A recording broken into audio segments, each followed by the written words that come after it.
दिनै राजखान्थिनि धामाका मोनसे रादाब लानानै फैदों नोंथांमोननि गेजेराव राजखान्थि रादाब आङो गरमनि थाखायनो भिडिअ बानायाखैमोन बै समफोराव माखासे सानफोराव गरमनि थाखायनो थानो हाया मानो हाया जानायखाय गोसोआबो जाया एसे गरम रायज्लायनो बायोबा आरो मा भिडिअ बानायनो आं बेनि थाखाय बानायाखैमोन स' दिनै मैयानिफ्राय अखा हाबाय आं दा मोजां मोनदों बाहेरायाव अखा हागासिनो दङ दा दिनै नोंथांमोननि गेजेराव आङो राजखान्थिनि धामाका भिडिअ लाबोबाय आरो गोबां मानसिफ्रा आंखौ बुंहरो कि राजखान्थिनि भिडिअ लाबोनो हालै आदा होननानै सोरबा बुङो नों राजखान्थिनि लाबोनो समाया नोङो मटिभेसन भिडिअ लाबोनो अके नोंगौ मटिभेसन भिडिअबो आं सम लाबोयो नाथाय आङो बेबायदि होननानै मटिभेसन भिडिअ लाबोबा जोंना माने मटिभेसनखौ नायग्रा रावबो गैला मानो होनना बुङोबा बयबो एक्सपार्ट जोबखा जायो नालाय ओंखायनो रावबो मटिभेसन भिडिअ होबाथाय रावबो नाया खालि 200-300 भिउ जागोन बे मोनसे ओमफ्राय दा बाथ्राया जाबाय मा राजखान्थिनि भिडिअ लाबोनो होननानै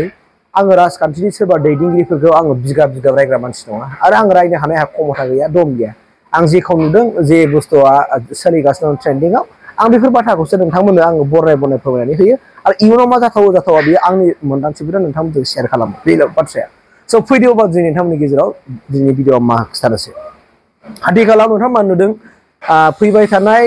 2025खौ बिथा खालामनानै एबा 2025आव जेनोखि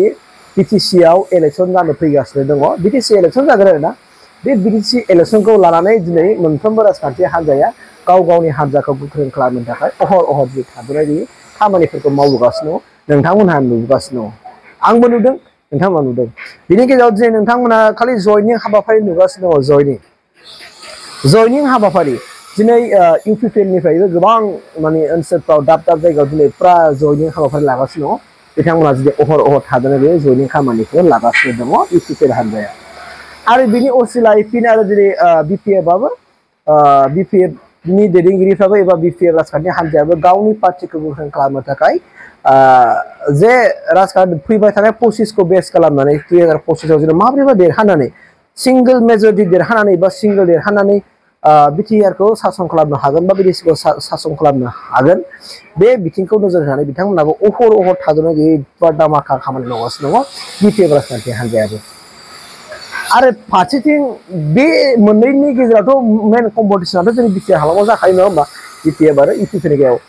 बिनि सोलायैबो दिनै BJP भारतीय जनता पार्टीआबो नेशनेल मोनसे पार्टियाव दिनै फुरा जयनिं हाबाफारि लागासिनो दङ जयनिं बिथांमोननि जयनिं खालामनायनि मेन उद्देश्यआबो बेनो बिथांमोना माब्रैबा फैबाय थानाय 2025आव सिंगल माने लार्जेस्ट भट माने बा देरहानानै जे सिट जानो हायो बा BTRखौ सासन खालामनो हायो बिथांमोननि मेन उद्देश्यआबो बेनो आरोखि मानोना राजखान्थियाव थायोबा राजखान्थि दैदेनगिरिफ्रा बयहाबो बेफोरबायदिनो माबा मोनसे साननायफोर थायोना आरो बे साननायखौ जाफुंहोजानो बिथांमोना बयबो लुबैखायो नङा होमबा स' बेनिखायनो बिथांमोना माखासे प्लेन पलिसिफोरजों बा माने मा होनना बुङो राजखान्थिखौ दैदेननो लायो जेरै नोंथांमोना नायबाय थाबाय दिनै नोंगौ राजखान्थियावबो दैदेनगिरिफ्रा थानांगौ राजखान्थियाव थायाब्लाबो जाया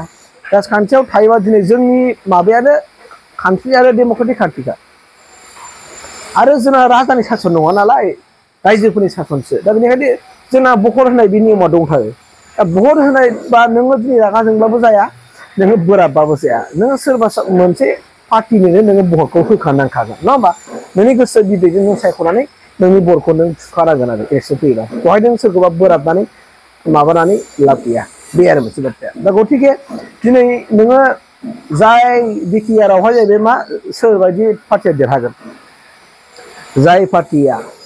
पाब्लिकफोरजों मोजां सिथाबनानै खामानि मावो जाय पार्टिया पाब्लिकफोरजों सिथाबनानै पाब्लिकफोरनि गांनाय उखैनायखौ सुफुंनानै पाब्लिकफोरनि न' थांनानै बै दैदेनगिरिफ्रा रायलायहैयो पाब्लिकफोरजों दरजा हाथाय बाजाराव लोगो मोनबा साहा लोंलायनाय एसे एनै जिरायबोनाय पाब्लिकफोरनि सुखु दुखुखौ माने खौरां लाबोनाय बेबायदि माने जाय पार्टियाव दैदेनगिरिफोर दङ एबा जाय पार्टिनि हाइ लेभेलनि गोजौ रेंकनि दैदेनगिरिफ्रा बेबायदि खामानिफोरखौ मावो आरो ग्रासरुट लेभेलनि दैदेनगिरिफ्रा बेबायदि खामानिखौ मावो बे पार्टियानो निस्सय भटखौ मोनखागोन आरो बुंगोन पार्टिया मोजांथार बयजोंबो रायलायथारो फ्रि रायलायो नङा होमबा जोंनि गांनाय उखैनायखौ बुजियो मा जेंना जादों मा जेंना जायाखै बेखौ मिथियो बेफोरबायदि आरोना मानोना मोनफ्रोमबो पार्टिनि स्ट्रेटेजियाथ' रावबो मिलायखाया नङा होमबा UPPLआ बबे स्ट्रेटेजिजों मावदों BPFआ बबे स्ट्रेटेजिजों मावदों BJPआ बबे स्ट्रेटेजिजों मावदों जोङो बेखौ मा होननानै बुंदों जों रावबो हमदांनो हाया बिथांमोनासो मिथिगौ जायफोरनाखि गोजौ रेंकनि सेन्ट्रेल लेभेलनि मिरु लेभेलनि दैदेनगिरिफ्रा दिनै बेफोरबायदि माखासे प्लेन पलिसिफोरखौ लानानै बिथांमोना खामानि मावो आरो राजनितिकआ दिनै थानायखायसो जेनेबा जोंनि गेजेरावबो एसे एनै डेभेलपआ फैबाय जौगानाया फैबाय नङा होमबा बिटिसि फैनाय लोगो लोगो बिटिसि फैनायनि सिगांथ' जाखायामोन लामाफ्रानो गासिबो हाब्रु ग्ले ग्ले ग्ले गोदौफुलामो लामायानो अरमायलांजोबोमोन नङा होमबा बिटिसि जानाय लोगो लोगो फुरा लामाफ्रा सखा जाबाय साफा जाबाय आरो बै समाव बानायनाय लामाफ्रा बायजोब्बाय दा जायफोरनाखि सरकाराव दङलाय बिथांमोना बानायनो जुजिनांसिगोनलाय नङा होमबा बानायनांगोन आरो खोथा होनांगोन मावनांगोनबो अब्लानोथ' सोर UPPL सोर BPF सोर BJP नङा होमबा देरहाखागोन मानोना रायजो राजाफोरनो मा नांगौ जौगानाय नांगौ आरो सान्थि भाब नांगौ सान्थियै जेनेबा भट थुनो मोननाय रावखौबो गिनाङा जासे दिनै बोथोरा नोंथांमोना बयबो गेस खालामबा हमनो हागोन आरोना थारैनो दिनै बोथोरा माबायदि जामारदों सान्थि दंना गैया दिनै गिनांगौ नामा सोरखौबा बेफोरबायदि मोनसे सन्देह गैथ'ला आरो दा एसे फ्रि जादों दा बिनिखायनो बिथांमोना फैबाय थानाय 2025आव सोर सरकार दानो हागोन बेखौनो आं नोंथांमोननो बुंखाबाय जाय सरकारा एबा जाय राजखान्थि हान्जाया पाब्लिकजों मोजां सिथाबनानै आफोद खैफोद निदान खैफोदखौ सुखु दुखुखौ थांनानै रायलायहैनो हायो माने खोथा होनानै मावनानै दिन्थिनो हायो बा बेफोरबायदि माखासे मिशन भिजनफोर थानांगौना जेनेबा नों मिशन भिजनानो BPF नाबो दङ BJP नाबो मिशन भिजन दङ UPPL नाबो मिशन भिजन दं बा गुबुन अबेबा मोनसे राजखान्थि दलाबो मोनसे भिजन आरो मिशन थायो बिथांमोना बे प्रतिश्रुति होयो माने खोथा होनांगौ जायोना जों सरकाराव फैयोब्ला जों बिदि मावगोन जों सरकाराव फैयोबा ओरैबायदि खालामगोन जों सरकाराव फैयोब्ला ओरैबायदि खालामनानै होगोन बे आरो जेरै थांनाय MLA आसाम सरकाराव हेमन्त बिश्व शर्माया होनदोंमोन 1 लाख सुबुंनो साख्रि होगोन होननानै 1 लाख दिनै बिथाङा फ्राय 1 लाख जानो दा 20,000 दंबावो होनदों दा जाबाय खोमा दा आरो नै दा रिसेन्ट दा रिक्रुटमेन्ट खालामबावबाय इन्टारभिउ जागासिनो दं स' बेफोरबायदि जानांगौ आरो जेरै खोथा होदों एरै मावनांगौ आरो बे आरोना आरो बेफोरखौ मावनानै दिन्थिनो हानायासो बेहाय दैदेनगिरिनि गुना बांसिन थायो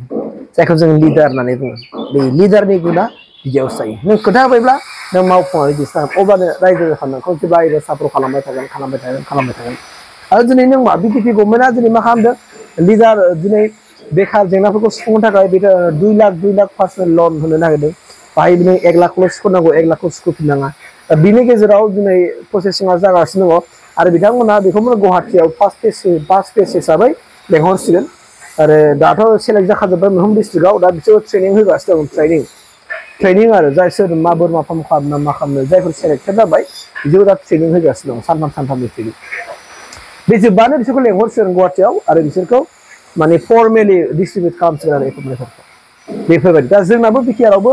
बेफोरबायदिनो जुदि जों मोजां जुदि मिशन भिजन लानानै BPFआबो BJPआबो UPPLआबो जुदि खामानिफोर मावोबा रायजो राजाफ्रा बिसोरनो थाखागोन आरो रायजो राजाफोरा बिसोरनो भट होजागोन मानोना रायजो राजाफोरनि गोजोन खौसेथि जौगानायखौ नांगौ आरो जाय दैदेनगिरिफ्रा आं दहायनो होनदों पाब्लिकजों सिथाबनानै खाथि सोमोन्दो लाखिनानै दुखु आफोद निदान खैफोदखौ बुजियो आरो माने मा होनना बुङो बाहागो लाफायो बेबायदि दैदेनगिरिफोरखौनो रायजो राजाफ्रा हास्थायो